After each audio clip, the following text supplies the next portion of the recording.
Welcome to today's podcast. The Law of Moses is something that covenant Jews have used for thousands of years. It gives them guidance, it gives them direction. It has led so much of what they do and so much of what they say. Over the years, however, from the time of Moses on through down to Josiah and even down to the first century, the reasons for keeping the law of Moses changed a bit over time, based on the circumstances and what was needed, and also based on the understanding of those administering the law of Moses. It's for this reason that when we come down to the law of Moses as it's being used in the Book of Mormon, we have a fascinating moment between King Noah, who is keeping the law of Moses but getting rich off of it, and Abinadi. In our next class, we're going to look a lot more closely at Noah and Abinadi, but in this class, we want to be able to spend a little more time looking at the roots of the law of Moses and how it affected people over the centuries. Join us for this walk through the law of Moses as we begin to set up those conversations between Abinadi and Noah.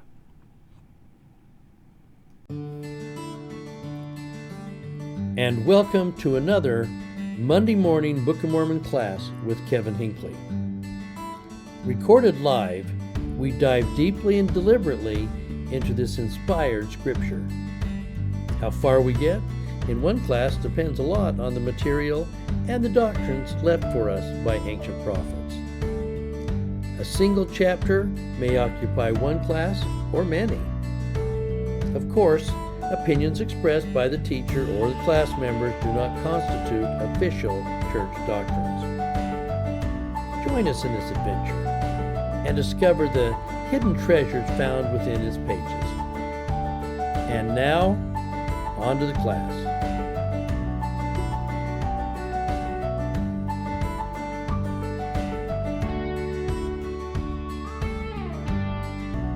All right, sure, get that going.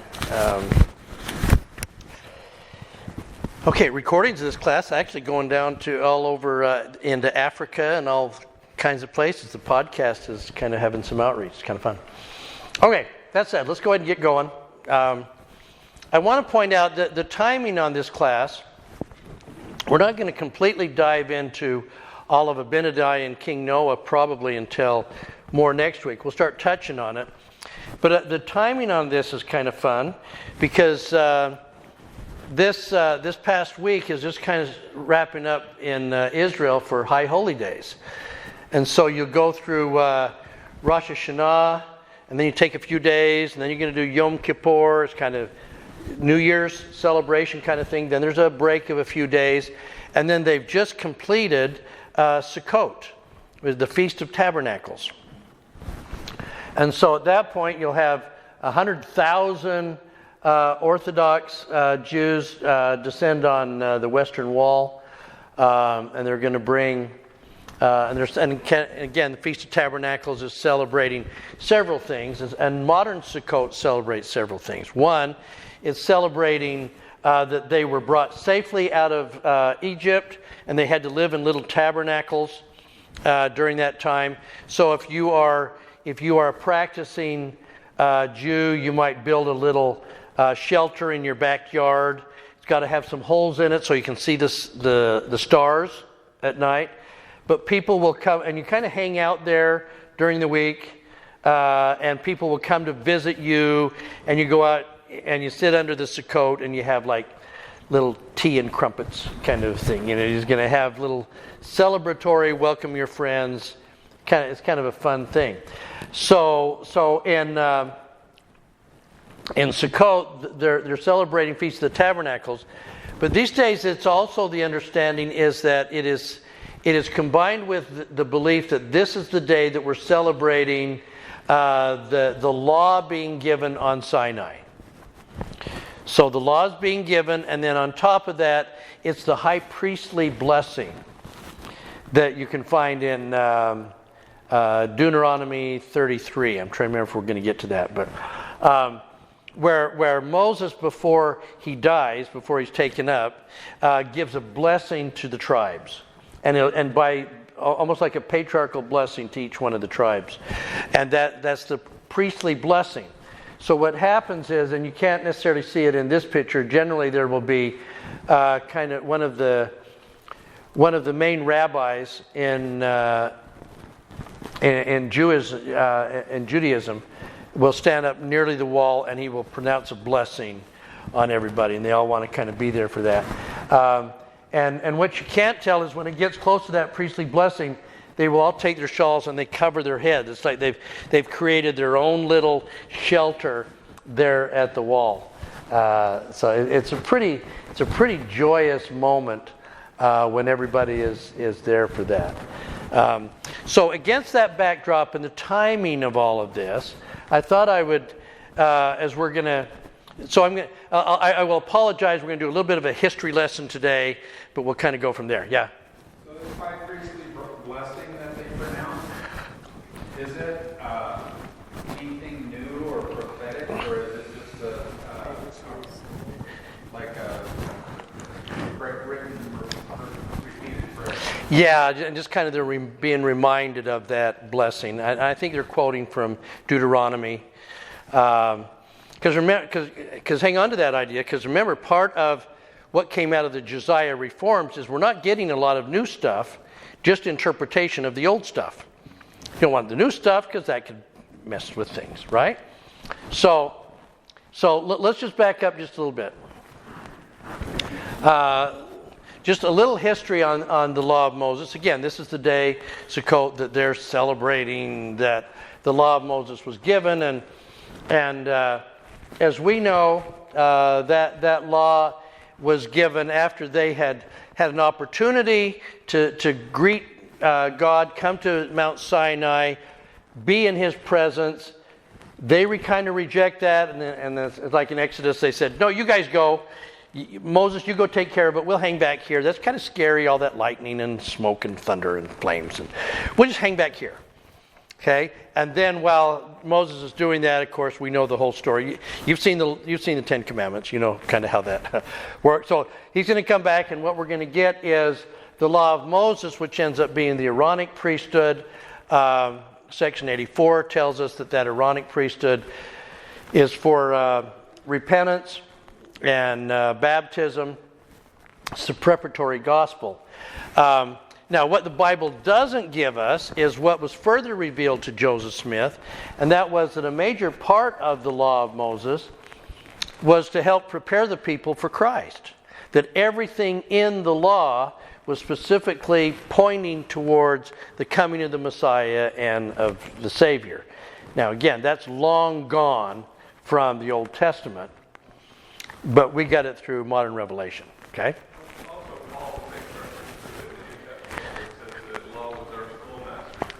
It was right to bring us to Christ, but even then, that's like it ends up in the New Testament, but you won't find it in the Old. Okay, Josiah's gang made sure that wasn't happening. Okay, all right. So we get that. Now, here's what happens, though, and here's I guess what I want to emphasize. So this is given back in the time of Moses, and then we get all of the centuries, a millennium down the road of people living a system of ordinances and performances. Ordinances and performances, and we do things over and over and over. It's like we have a award dinner, we bring Jell-O. It just is one of those performances that we just have got to do it, and if someone hasn't done it, then suddenly we have messed things up, okay? So now what happens is we have these centuries of performances and ordinances, but the original meaning starts to be left out. And so I guess that's where I'm wanting to go today is what happens when we have a system of ordinances and performances, but no understanding as to why we do it. Okay, if we've wrung that out, then what happens is that we get all the way down to about 720 BC. And now we're going to get some history with King Josiah. Remember, in just a couple of decades before Lehi is going to take the family and leave, and we've talked about it before that we now get the Josian reforms that they go through very distinctly, and they're going to pull out anything about new prophets, new revelation, any of that. We don't want any of those kind of things. What we are going to do, though, is that we're going to center our practices on the law, the Torah, 5 books, Pentateuch, and making sure that we center it all on the temple and we do the temple right. And we're going to screen out what the purposes of this are, because for Josiah, for King Josiah, especially as a lad, as a king, and his advisors, all of this is built around not so much on pointing us towards Christ, and to a certain extent, not even pointing it as much towards Jehovah. Josiah wants to get back to the law of Moses so that they can be safe. You always think about Israel as sitting kind of in this vulnerable spot right alongside the ocean, and there's bullies on the block. You got Babylon, you got Assyria, you got Egypt, deeper into Persia. I mean, you've just got all these bullies. And we're sort of strong sometimes, and we're sort of weak a lot of times. And so really it's about, we got to be safe. And one of the things that they have come to know over time in history, what happens when they quit living the law of Moses or they're wicked? Bad things happen, like slavery, like cities get destroyed, especially at the time of Josiah and then into Zedekiah, where it's like, okay, we're going to make a promise to Babylon. Yes, Babylon will be your kind of slaves. We're going to do things right. But we're secretly on the side negotiating with Egypt. And we're being unfaithful to to Babylon because we're trying to pull Egypt in. Maybe Egypt will be better. Okay? And then that's when Babylon finds out, you've been negotiating with Egypt? Okay, we're taking you out. That's it. We've had enough of these double-dealing people. Yeah. What happened in all this history with the Yom Kippur, the atonement? The Day of Atonement. See, here's the problem with Yom Kippur. Under Josiah, remember, there can be no other worship at any other site. We don't like that temple up in Dan. Don't like that thing. And we don't like the one down in Alexandria. We don't like that one either. It has to be in Jerusalem. And in order to celebrate Yom Kippur, Day of Atonement, we need the temple. So what happens when the temple goes away? All we can do is just hope for the temple one day to come back. So some of those things, the performances that were so locked into the temple, when the temple goes away, we're kind of hanging out here. Okay, they box themselves into a corner. And so for Josiah, though, what we do know is that if we don't keep the law of Moses, that we're going to be destroyed. So it actually becomes more pragmatic than that. And certainly any idea about it leading to Christ, that's long gone. Okay? So, now we're going to protect Israel from destruction. Now, where you see the roots for this is now we're going to go all the way down to the New Testament where we get it. Now we're 7 centuries later after Josiah. Because now the question is, what does the law of Moses look like under the time of Jesus? What does the law of Moses look like to the Jews? Well, one of the mistakes that we make sometimes as we get ready to walk into the New Testament this next year is we talk about the Jews. Like, the Jews believe this. The Jews believe that. That would be like a little bit like saying, what do Americans think about hamburgers? What do Americans think about gun control? Well, it would depend a lot on which Americans you're talking to, right? So we're going to talk about what do the Jews believe about the law of Moses? Well, it depends on which Jews you're talking to. And they're going to have a different view of the performances that they're doing, other than the fact that we're all going back to the temple because we're still living under the Josian form of the law of Moses. Does that make sense? I want to make this too academic, but I think it's really important that we see what Jesus is doing, and then it'll make plenty of sense why Abinadi is saying the things that Abinadi is saying to King Noah. I guess that's the bigger context that we're trying to get to. Okay? So let's talk about this for a sec. When we get to the law of Moses, the performance of the law of Moses, there are a variety of groups out there, but primarily we know the two groups, because that's the one that Jesus focuses so much of his energy on. First of all, is the Sadducees. The Sadducees are going back to a high priest by the name of Zadok.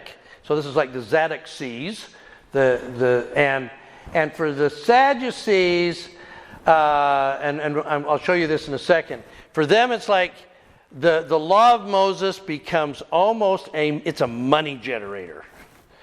They're in charge of the temple. They're in charge of access to the temple. And because of that, it's up to them about how much they're going to charge to change the money, how much they charge for sheep if you didn't bring any. They get to decide. They get to be the gatekeepers of the temple, and it turns out to be a money-making machine for them. Okay? And why are they want to make money? Because they think they're about half Roman. Yeah. I was going to say because there is no tomorrow for them. They don't believe in the resurrection. Yeah, there's no resurrection, right? Right? And we really, really, really like the Romans. We really, really, really like the marble houses, the palatial estates. We like the mosaic floors. We like the gyms. We like the philosophies. We like the Romans a lot. And by the way, they're the ones with the power. So we're kind of just sucking up all we can. But it's kind of a cool way to live. And so they're going to build these big palatial houses up high on. If the old city comes swinging down, they're up here, Caiaphas's house and all that, up high on the ridge, close to the fortress of Antonia. They want to be close to the Romans and be safe and be rich. And guess how the law of Moses helps with that? It just generates bucks. It generates denarii. It's working great. So for them, the law of Moses became, and they're going to double down. Now, what they want, though, kind of like Josiah, is we don't want all of these extra little laws that are going to maybe say that we can't be Roman. So we just want the written law, the 5 books, period. Don't want anything else. Dumb Pharisees making up all these extra laws. Okay. If in some ways, if we were going to give these guys kind of a modern understanding, sometimes in our political system today, these would be limousine liberals that are trying to do these things, but they're actually being pretty wealthy while they're doing it, and they like being in popular culture a lot. Okay? All right, so there's the Sadducees. Okay? Now, so their view of the law of Moses is just what is written, and in some ways it's like, how do we use the law of Moses to take care of what we want? Okay? Keep thinking the priests of Noah when we start going down this road. Okay? All right. The other gang, how are they going to treat the law of Moses? Well, if the Sadducees were like limousine liberals, the Pharisees would be like ultra-conservative Republicans in the country. Okay? We're going to really double down on, we're not going to be big and large, we're going to be smaller, but we are everywhere. And our local rabbi tells us what to do. And we're going to go to him and we're going to say, Rabbi, how do I know whether I'm keeping the Sabbath day? And he's going to say, well, let's decide that 2 miles is too far, less than a mile is okay. So we'll start doing all these rules. We're going to start piling up these rules, the Mishnah that says, how do I know when I'm really being kosher? Well, make sure you do this, but don't do this. Okay? Make sure you do this, but don't do this. And they just keep, so you end up getting volumes and volumes and volumes of stuff. Make sure you do this, but don't do this. Now, and we're going to talk about how this affects, how we do this currently in the church, because the church is full of people that lean kind of one way or the other, right? Okay, yeah. So, is Matthew a Sadducee? Matthew would be more of a Pharisee. He's working, no, you're right, he'd be more Sadducee, because he's a tax collector. Okay. He's working with the Romans. And the law of Moses, it had, I don't know, 100 or so rules. And 632. no, that's the Pharisees' law. Oh, gotcha. All right. But the Sadducees' law of Moses, it had, cloven foots and things like that were all in the law. Yeah, because they were written in Deuteronomy. You can find it, it's right there. It's codified. 5 books. How much of the 600 rules are in the 5 books? That is a really good question. And where are the rest of them? Yeah, that's a really good question. Because what we're getting down into, past all of the rabbis' rulings over those 7 generations by the time we get down to first century. And I'll quote you in just a second from Rabbi Hillel, who died about 10 BC, that the Pharisees really loved Hillel, or Gamaliel, who taught Paul, but wasn't hard enough on the recalcitrant Jews. But isn't it interesting that part of what happens with the Pharisees when they start getting the law for all the right reasons? We're zealous in the law. We want to do it. But one of the nice things about having the law of Moses is, guess what? I get to know whether I'm righteous. I have a checklist. Am I doing it right? Am I doing God right? Am I keeping all the commandments? I don't know. I can go down the checklist. So at the end of the day, I can look at myself and go, dang, I'm good. But even more than that, so I can judge me and I can feel kind of smug in myself about I'm doing fine. But also, because of that, what else does that give me the power to do? Judge others, right? I noticed that you weren't really washing as long as you needed to. You seem to be walking a little long on the Sabbath. Okay? I noticed the people you were dining with. It was kind of public. We all kind of saw it. Do you really know what you're doing? I wouldn't do that. So one of the things that comes out, the law of Moses becomes a way to be able to judge myself, but I can also judge others. You wearing one earring or two? Okay, the minute that we start putting in there, and we put these things in there, we're going to start going, okay, I'm going to figure out, you smell, I noticed you kind of smell a little bit like cigarette smoke. Maybe. I wouldn't smoke, But obviously either you are, you've been with somebody that has been, I'm wondering. Okay? We just start having these little ways of saying whether I'm on the good side of this or on the bad side of that. Okay? It's the nice thing about when we get all of the performances and we lose sight of what it's directing us to, and we just stay on the performances side. It got in the way. Yeah. So, wouldn't there be some kind of a difference between arbitrary and capricious performances and legitimate ones? You might think that, but I think at some point, whether it was arbitrary or not, at some point something that's arbitrary gets nailed down. It gets codified. Because when you ask that question, who are you going to ask it to? Well, I'm just thinking like the difference between whether or not you can take 600 steps a day. Right. And whether or not you wear 2 earrings. Yeah. There's a meaningful material difference. Well, there can be, and by the way, there's some reason behind some of those. But here's what happened, especially in the first century. What we do is we go, okay, Rabbi, how many steps should I take? Then we can roll out with the ruling. Hillel said 598. 599 is too far. Less than 598 is okay. Okay, so now what's going to happen in our synagogue, we have Rabbi Hillel who says 598. But I noticed over in Capernaum, you guys are doing 650. We do 598. Which one is going to go to Moses faster?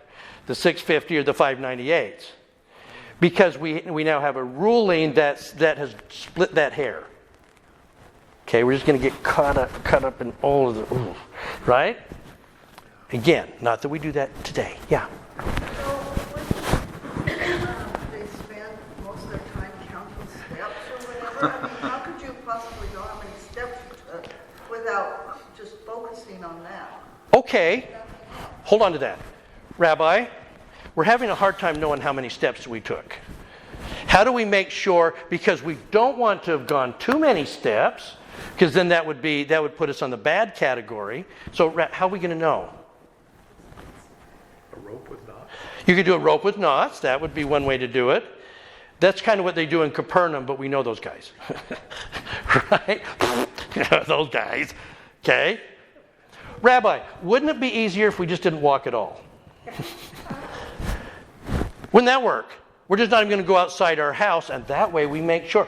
Yeah, Hillel said don't go outside your house because you won't be able to count very well. How about that? Okay? Like they do in Capernaum, those guys. We don't want to be that. Okay? Yeah. They would kind of count the steps on a different day. They know how far it is to the synagogue, and they know how far it is to the well. They could do that. That would make sense. But how do you know that? But that might be too much effort. Maybe I can hire somebody to do it for me. Yeah, but a child's step is going to be Oh, what? Rabbi, what do we do about the kids? No. But because here's the added problem. We measured, and they take more steps. If you have anybody got steps on your phone, you know that Cindy and I can walk the same distance, but she's walked twice as many steps as I have. So if we're doing it based on step, see how it goes? We just get caught and caught and caught and caught. So we need more and more and more rulings, and suddenly the whole purpose of the law of Moses is right out the window because we are so focused on the performances that we forgot what it meant. Yeah. I want to say two things. The first thing is Heisenberg's theory of uncertainty says that the more you measure something, the more you interfere with what's being measured. Okay. All right, say that one again because it's so good. The more you measure something, the more you interfere with what's being measured. And also this is a parallel idea, but this removes the spirit from things. Totally removes the spirit. There's no spirit in this. There's just performance. There's just obedience for obedience sake rather than this obedience is leading me to a place that I'm going to be closer to God. I just don't want to be bad. I don't want to have taken the wrong steps. I don't want to be Capernaum. So we need to make sure that we get rulings to make sure that we are. Would that be similar to taking the sacrament when you haven't really repented, thought about the Savior before you took it? Or could you take the sacrament to a kid that didn't wear his tie? See, in our ward, what happens is we all wear ties and you put your hand behind your back and you stand. That's because it's a sacred ordinance, so we're going to do that. In Capernaum, they let them not wear ties. In other words, somewhere in the middle of this, we ran into one of these things, and Bishop, you'll appreciate this. Our wonderful baptism that we had yesterday, beautiful gal, beautiful baptism, okay? The sister missionaries neglected to say to her, hey, this is kind of an important thing, and maybe you should wear a dress to the thing, okay? So she shows up kind of in street clothes, and then we put her in baptismal clothes, and we baptize her, and it's a beautiful baptism. Witnessed, by the way, by two sisters that are just recent converts to the church, which I thought was very cool. Okay, so then she gets baptized. She goes in the dressing room. She comes back out in her street clothes. you know, and there she is, and she's glowing, and we finish off the baptism, you know, and we're kind of looking at each other as a bishopric and going, this is a wonderful baptism, but should she be wearing a dress? I don't know. Let's, you know, like somebody go find her a dress really quickly. Well, no, okay, we're going to, in the spirit of the thing, we're going to teach her basically to probably dress better in these kind of situations. But I've got half the room in jeans and t-shirts. And on one side you go, well, this is a sacred ordinance, so you guys should be dressing up for this. But on the other side, I'm thinking, I'm just glad you're here. You know, and somewhere, so these are those things that we wrestle with, and we can go too far in the spirit, I guess, or the spirit of the thing where we don't have any requirements, and then on the other side that we become so locked down, hey, we baptized you today, but you wore jeans. You know, come back when you're wearing a dress. We can go way down that road. And I've watched us do this in the church with like the sacrament rules. Who's going to do this and how we're going to do it. We had a recent convert in our ward, dang it.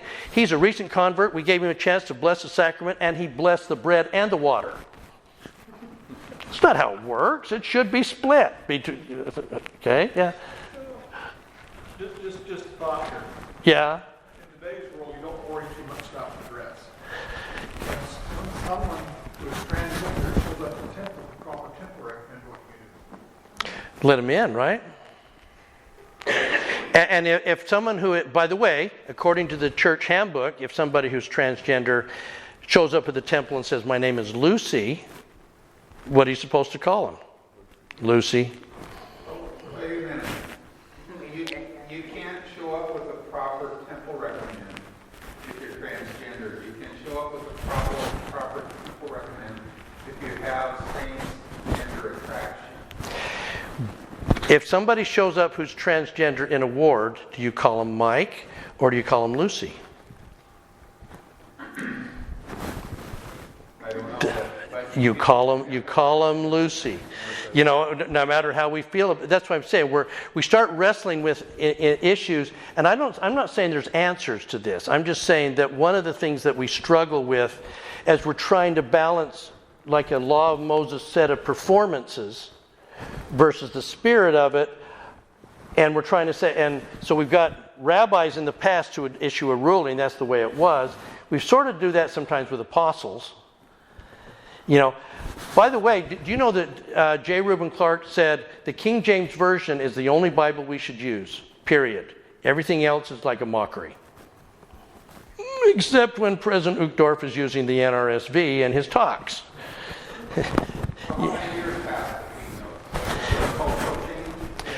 Should be, although how many people are still back in the old culture that says we don't do the King, you never walk away from the King James Version. Why? Because, yeah, that's right. So the church changes? No, the opportune choices change, and the culture changes. The culture changes, but when we make these changes, and especially when we're hooked on what the rabbi said, it's not what Brigham Young said. You know, and people say, we're gonna hang you as a church on what Brigham Young said in 1845.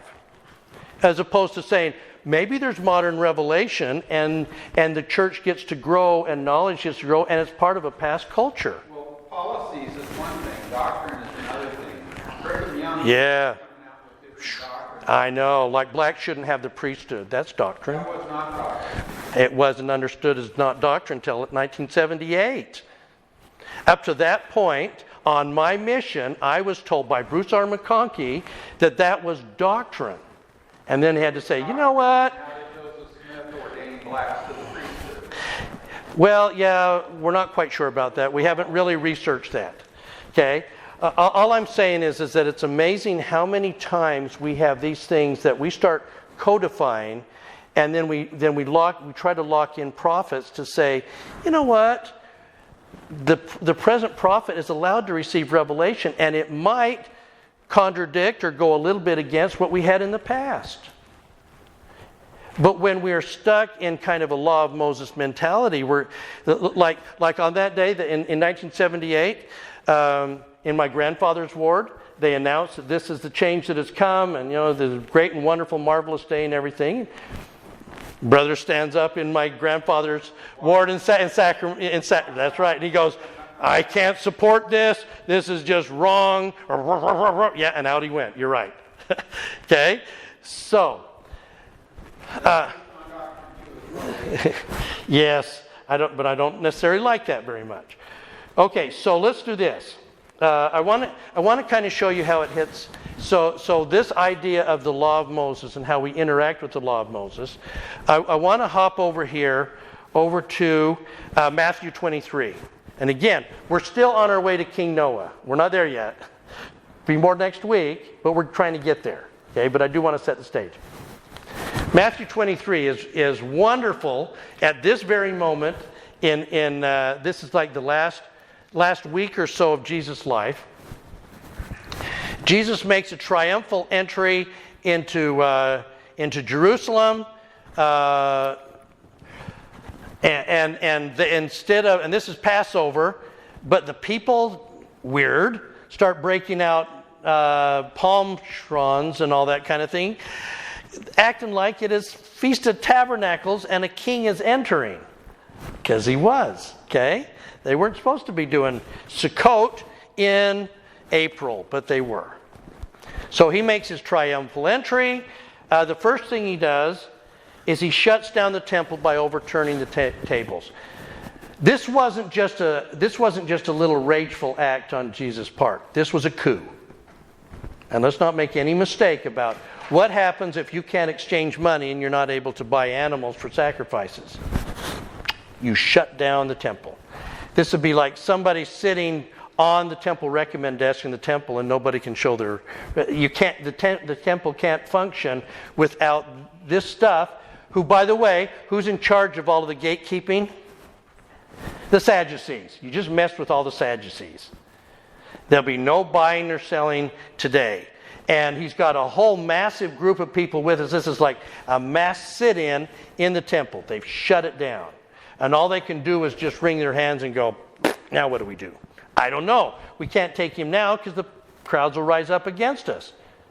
So now in this setting, Jesus gets to start teaching, and he's going to start picking on groups. And the first thing he will do is first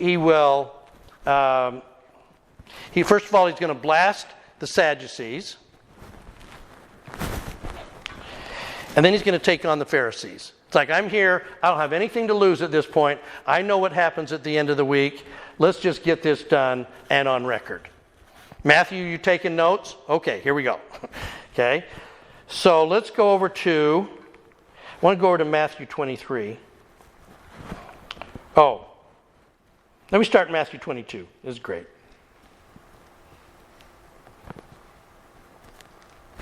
I'm not going to spend too much time on this, but I want you to see what he's doing here. It's just awesome. First of all, he's going to go after the Sadducees. We're going to have a little discussion about resurrection. And they have this discussion on that, and I don't want to go into that. But then look at 34. But when the Pharisees had heard that he put the Sadducees to silence, they were gathered together. Wow, that was rough. Because remember, the Pharisees and the Sadducees are kind of sharing power a little bit in the Sanhedrin. Sadducees were really in charge, but they had to let some of the Pharisees in to sit on the board and help them judge, because there's a lot of people that are really Pharisees, like Paul.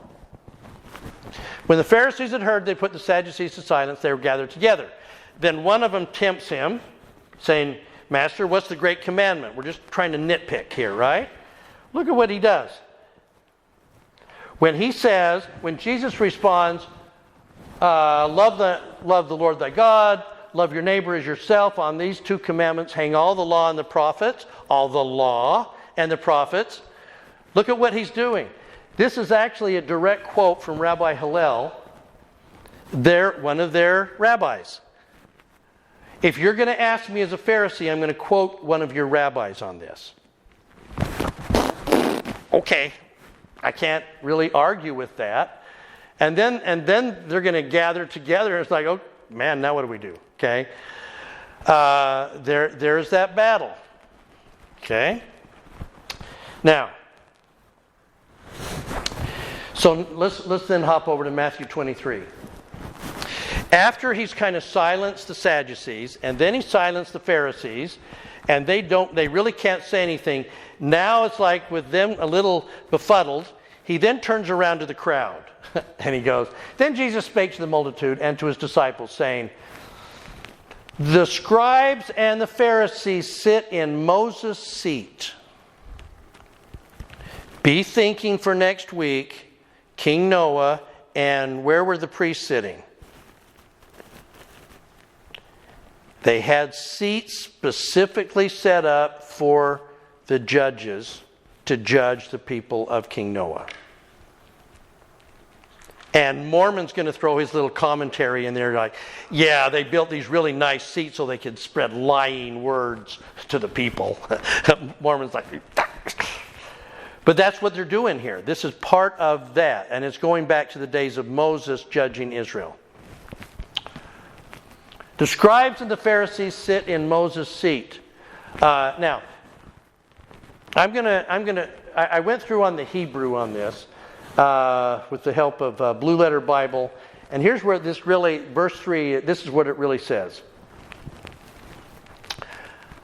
The scribes and the Pharisees sit in Moses' seat. Therefore, all that Moses has said to you, comma, keep the law of Moses. Jesus was an observant, law of Moses abiding Jew. He was. He kept Passover. Most of the time I think he's eating kosher according to the law of Moses. But when he starts letting wicked and sinful people come sit at his table in Capernaum, you'd go, well, is that law of Moses? And he's going to go, yeah, it is. All that Moses says to you, diligently do. But according to the Pharisaic reforms, all the Mishnah, all the 600 and whatevers, all the rulings from rabbis over the centuries, trying to split hairs on this thing or that thing or that, don't do that.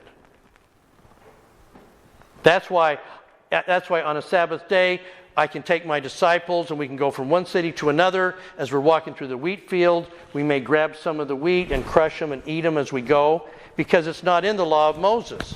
But where was it? It was in the law of Moses according to the rabbis, according to the Pharisees. And we're not doing that stuff, because that wasn't in the law of Moses. It was them adding or splitting hairs about how we're going to do all this. Okay? So that's what he's saying. Therefore, whatsoever they bid you observe, that observe and do. Okay? Don't do their works. And where's the problem with this? Again, what happens when we get caught in just doing the performances and we forget why we're doing the performances? That's when we lose the spirit and we can do it for the wrong reason. I can go to the temple and then I can cheat on my taxes if I can find a way to rationalize what I just did. Yes, I'm being honest, pretty much according to my interpretation. I can go to the temple, but I can also be rude and unkind to my neighbors because they deserved it. You go, well, that isn't the spirit of what you learned in the temple. Yeah, but did you see what they did? Have you seen their lawn? They deserved every bit of that. We wouldn't need a temple if only perfect people went. Yeah, because if we're perfect, then we got it. Right? Okay? So, in other words, when we lose the purpose, anyway, that's where I'm going. Okay? Now, he's going to. Now, I love this one. They bind heavy burdens; they're grievous to be borne. They come up with all these extra rules. They lay them on men's shoulders, verse 4. But they themselves move not with one of their fingers. They won't do anything to help, but they're telling everybody else what they have to do. These guys, all their works are to be seen as men. They make broad their phylacteries. Okay? The phylacteries are the scroll the scrolls that are put in the little boxes and we're going to bind them on our forehead. It's one thing if you're going to have a little bit, you're going to try and think in your heart, I'm going to bind that to my heart. What if I build but people aren't going to really see it. What if I build a really big one? And it's really going to stand out. It's a monster phylactery. And so everybody goes, wow, look at that thing. Okay? Let me ask you something. It's something I've asked before. Why does the church make our temple clothing? I mean, there's plenty of seamstresses in the church. What would happen if the church said, you know what? You guys can sew your own. Hold on. What would happen if the church allowed people to make their own temple clothing? You get monogrammed. Yeah, that would be good. What else? Maybe a fancy lace and beads all over. Yours is cotton, I'm doing silk. Well, you can make your own temple. But some would be more accurate. Yeah, academically. style. Yeah, but if you're going to maybe have your own style on that, and you're going to get your own materials, and you can go crazy on, and the purpose would not be, I want to have a beautiful temple clothing for the temple so that I can worship the Lord. What would the purpose be? Look at me. I'm more better than you. Right? Because we would. And somewhere in there, the purpose is completely lost in all of that. I think that's one of the reasons why the church has been real careful. Maybe we've gone way too conservative in terms of what instruments and what music we allow into our sacrament meetings. Because if we completely removed all of that, I promise you we would have a rock band going, because some kid has really learned how to drum well. Yes. Where does Beethoven fit in all this? I think it should be up there too. Okay? But again, part of what is interesting to me about the church in the church handbook is walking this line between having to say we need to have guidance, we need to have structure, otherwise people go nuts. But we can't put too much in the handbook, because then it becomes codified. And I continue to, by the way, guys, I continue to be amazed that every time, with the handbook being online and accessible to everybody, I keep thinking I know what's in the handbook, and then I keep being surprised. They are making changes and alterations, back to that ongoing revelation, pulling from the culture kind of thing. They are making changes on a regular basis. And so we're having to go back and look and say, is that still there? You know? Because they're recognizing that need to change. And I just love that we live in a living church that has that ability to flow with that and not be so nailed down. Okay? All right. So what was it that these guys were looking for? Okay?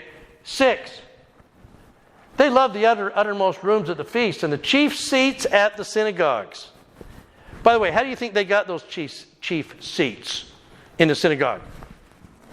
Absolutely. Those are probably endowed chairs. Somebody paid a lot of money to make sure that my son ends up in one of the chief seats there. And by the way, you've got silver on your chair. I've probably got gold. And greetings in the markets, and to be called of men, Rabbi, Rabbi. And he's going to actually have to kind of go down this line and say, woe unto you, scribes and Pharisees, 13, for you shut up the kingdom of heaven against men, for neither you go in among yourself, neither suffer you that are entering to go in. Woe unto you, for you devour widows' houses. You devour. It's in this setting that Jesus will point out the widow's mite. When we use the widow's mite story in our sacrament meeting settings, what do we use as the lesson of that story? She gave her all. And we go, and that's true. What was Jesus' original intent with telling the story of the widow's mite? She's being exploited. It was a blast against hypocritical in what they're doing, because that widow's mite would be used to do what? Oh, you can answer your rows.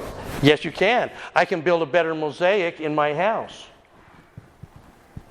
And it was a scathing commentary on how the meager income of the poor was being used to build up the rich lifestyle that they were living. Now again, it still works at the level of she gave her all. So I wouldn't stop doing that, because I think it does that. But recognize what Jesus was trying to say. He was blasting against those that have misused the law of Moses for their own purposes. Keep thinking Noah. Okay, because that's where we're going here. Okay? All right.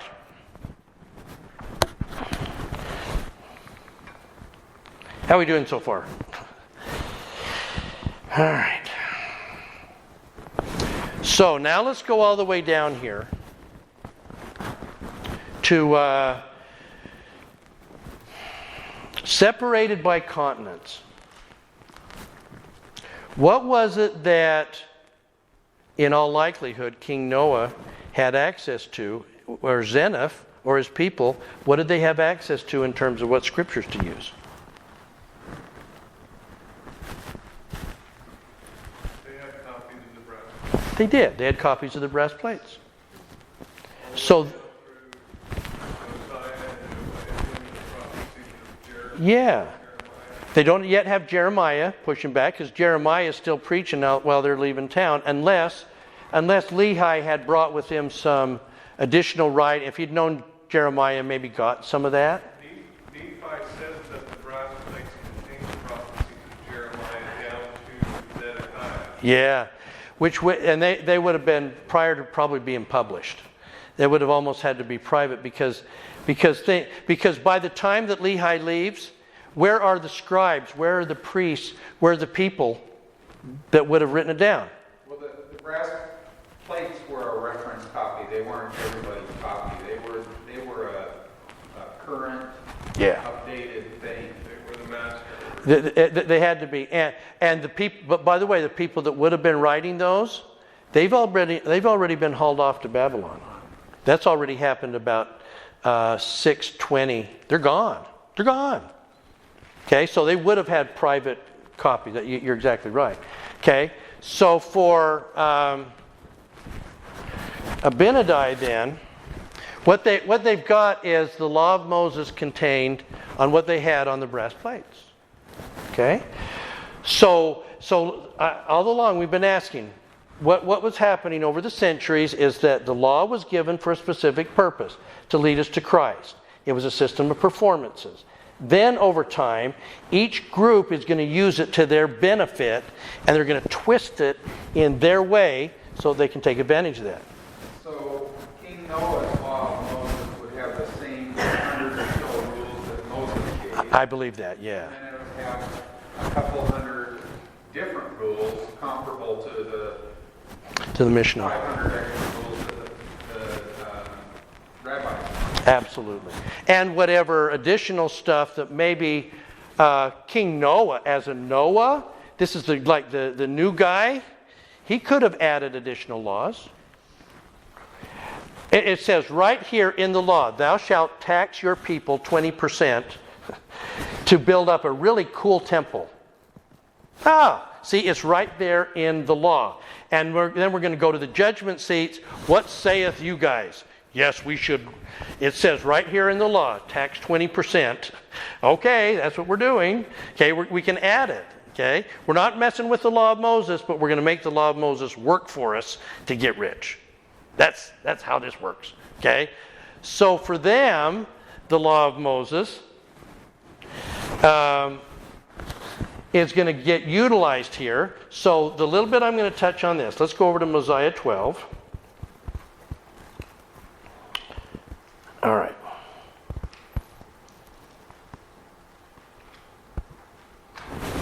And I just want to kind of hint at this a bit, because I'm not ready to leap into Abinadi completely yet, but I want to, against this backdrop of understanding the law of Moses, I want to see how they were treating the law of Moses. Abinadi is, like I said, we're going to talk about it next week, but he's getting on them. You've perverted the ways of the Lord. You haven't taught them. Then 27. Ye have not applied your hearts to understanding. Understanding what? The purpose of the law. Why was it given? And he's going to have to say, let me tell you why the law was given. Because right now you're using it like a money machine. You have not applied your hearts to understanding. You have not been wise. Therefore, what teach this people? They're going to go, yep, we teach the law of Moses. Okay? Now, let me divert for just a second. I've got loaded in here Deuteronomy 33. I want you to, so they would have had access to Deuteronomy. So here's what they're looking at. So I'm going to hop over here to Deuteronomy 33. There it is. We're now in Deuteronomy 33. This is just before Moses is taken up. And verse 1, this is the blessing. With Moses, the man of God, blessed the children of Israel before his death.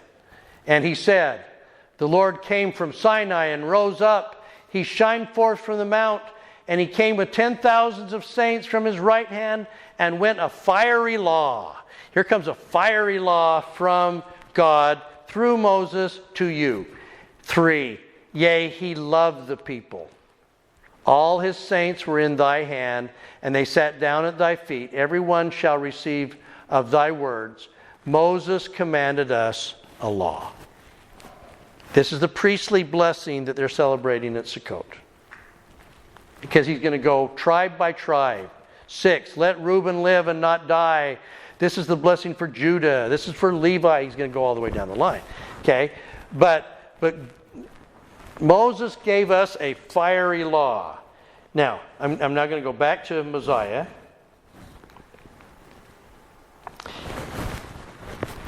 We teach the law of Moses, says these guys. Okay? 29. And again, Abinadi says to them, if you teach the law of Moses, why do you not keep it? Well, because we were keeping it. We're doing it. The laws and performances, we rebuilt. You should see Nephi's temple, man. That he built it 400 years ago. We rebuilt it, and man, it's better than ever. It's like Herod saying in Jerusalem, yeah, Solomon's temple was nice, but you ain't seen my temple. I got all kinds of gold in that thing. Okay? And again, he said, if you teach the law of Moses, why do you not keep it? Why do you set your hearts upon riches? Why do you commit whoredoms and spend your strength with harlots? And causes people to commit sin. And then he's going to go after them and saying, you're just not teaching the law of Moses. And then here's where the big misunderstanding comes, I think. Come to pass that ye shall be smitten for your iniquities, for ye have said you teach the law of Moses. 31. And what know ye concerning the law of Moses? Do you even know the law of Moses? For example, let me split one hair with you.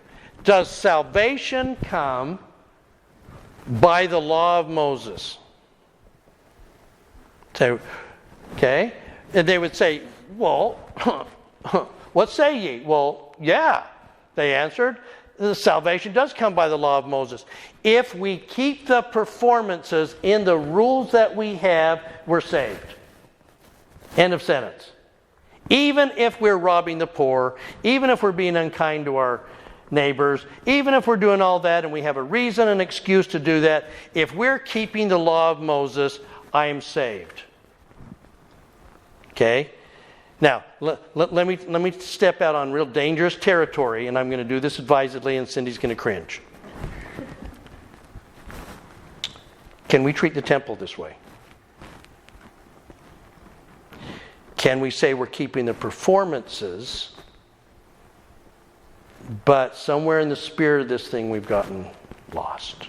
Or can we be active Latter-day Saints, keeping, and I'm doing my ministering visits, and I'm doing all this stuff, and I serve in my calling, but in the spirit of the thing, I have lost where I'm going. Is that blasphemy to say that might sometimes happen? That's where I think we have to be careful. Okay? Yeah. I don't think you really need to be that careful just to observe that in fact there are people who are going through the motions and they're not living on life from within. Yeah. And the Lord has a way of sifting the wheat from the tares in the end after they've all grown up to be fruit. And you're seeing a lot of people who are just saying, okay, I'm done going through the motions because I'm not feeling it, so I'm leaving. Yeah. Or I saw people going through the motions and I got hurt by them, therefore I'm going to cast aside the whole project. I believed, then I had somebody that was a priesthood holder abuse me, therefore the whole church must be wrong. The whole thing collapses. Yeah, that's the problem. Yeah. So, it does happen. It happens in our temple, and it happens in our temple every day. That people perform ordinances, and they do it to go through the words, rather than to feel and to provide the Spirit.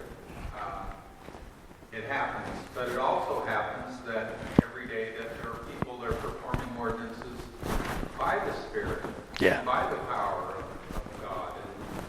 And so, this thing, we're going to be careful about separating the wheat from the tares. God is the one who separates. It's not up to us, is it? That's right. And The wheat separate themselves from the separate themselves from the wheat. when we're born, I think most of us are tares. Well, of course we are. We're all tares. God converts us to wheat. And so our job is to give up being a tare and become Yeah. Well, and sometimes, to their credit, I mean, there are sometimes people that have.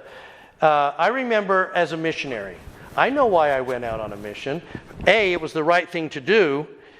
2, after 2 years, I'm going to be a returned missionary stud dude, man. I'm going to be, wow, am I going to be good? Because I've known returned missionaries, and they glow, and they know the gospel, and they're just awesome. Okay, I'm going to be one of those guys. And then I got out on my mission, and was like, first of all, dang, this is hard. And then something weird started to happen about 4 or 5 months out. Suddenly I realized that I really loved the heck out of these people I was teaching. And suddenly, after I went out, in some ways, not the wrong reasons, but certainly not the best of reasons, I ended up staying because I loved and I got excited about people that were listening to the gospel, and started to be filled with love, and I got turned. I got moved. Momentum is a key part of this whole thing. It's not really, I mean, it's great for people that do it right, but when somebody's doing it imperfectly, if they're doing it better than they used to do it, Yes. God is pleased. That's right. That's why at our baptism, in fact, I said to somebody that just showed up in their work clothes at the baptism, I said, I'm really glad you're here. You know, I hope somewhere along the line, maybe you decide to dress a little better. But right now, man, and I'm not saying anything, I'm just glad you're here. That is, you weren't here, now you're here. We're getting there. Okay? All right. Along with that, then,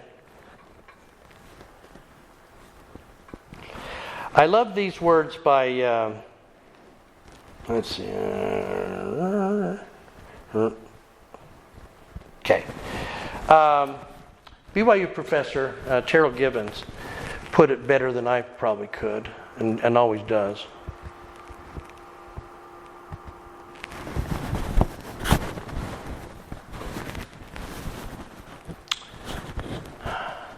The restored, explicit focus of salvation. This idea of being saved. Yes, guy in the back.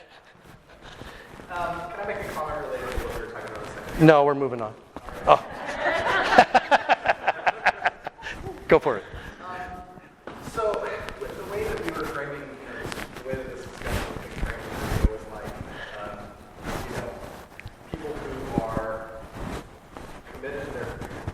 exercising their covenants, like in a, in a procedural kind of way, right? Like you go through the motions. Right. You go to, For those of you listening online, we're having to make one of these unfortunate little edits that somehow along the way in the recording of this class, the last couple of minutes were left out. So I'm hoping to kind of finish this as you listen, and I hope you'll give me some grace on this as we're trying to finish up. At this point, as we're talking about the Law of Moses, we finished with some words from BYU professor Terrell Gibbons. Because one of the things that we find in our spiritual life in dealing with people of other faiths is that they have an idea about what salvation is. That salvation to them is, are you saved or not? I mean, are you going to heaven or hell? Have you accepted Jesus or not? What does salvation actually look like? Brother Gibbons has approached the idea of salvation, and he says this, which I think is critical. And he says, quote, "The restored, explicit focus of salvation is on what one can become, not on what one must do. In other words, our goal is on what we can become, not what we've done." President Oakes has talked about the fact that salvation and exaltation is about what we become, not a checklist of what we've done. Brother Gibbons goes on to say, "This is why the fatal moment in the Reformation is when Martin Luther reinvented salvation by declaring our righteousness rather than becoming righteous or holy. In other words, that God would declare whether we were righteous or not, as opposed to what we actually become along the way. He says, with Luther, salvation became something that God can give us, a gift he grants or withholds at his whim on his preconditions. As saints, many of us still relate to God on that false assumption that we live with a constant fear that we're somehow failing to please him or measure up. It's as if he's looking for reasons to deny us the winner's cup for any reason or any loophole he can find. We lose sight of the fact that God is actually running the race with us. He's not waiting at the finish line to declare whether we are a victor or a loser, that he is involved in this along the way. He isn't looking for us to suffer. He is suffering with us while we are. That's why it is that Brother Gibbons goes on to finish with this. Latter-day restoration, in other words, what we believe as members of the church, our theology goes far beyond the current Christian hope of a personal redemption from heaven or hell. Our faith tradition, based on this restoration, aspires to make us in the likeness of our heavenly parents. We do not become, to use C.S. Lewis's little phrase, little Christs, by a couple of well-spent hours ministering to our assigned families or abstaining from tea or coffee. The focusing lenses of our religion, its scriptural promises, its temple rituals, its discipline of prayer, and its priesthood piercings of the veil, bring us into closer contact with the divine. And so because of that, as we sit here today, we are still very much in the morning of an eternity of striving.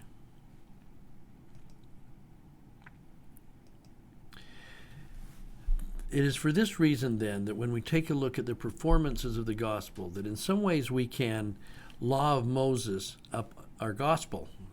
It's the gospel of Jesus Christ. We don't want to make it a law of Moses that is a system of performances and things that we do without always understanding completely why it is that we're doing it.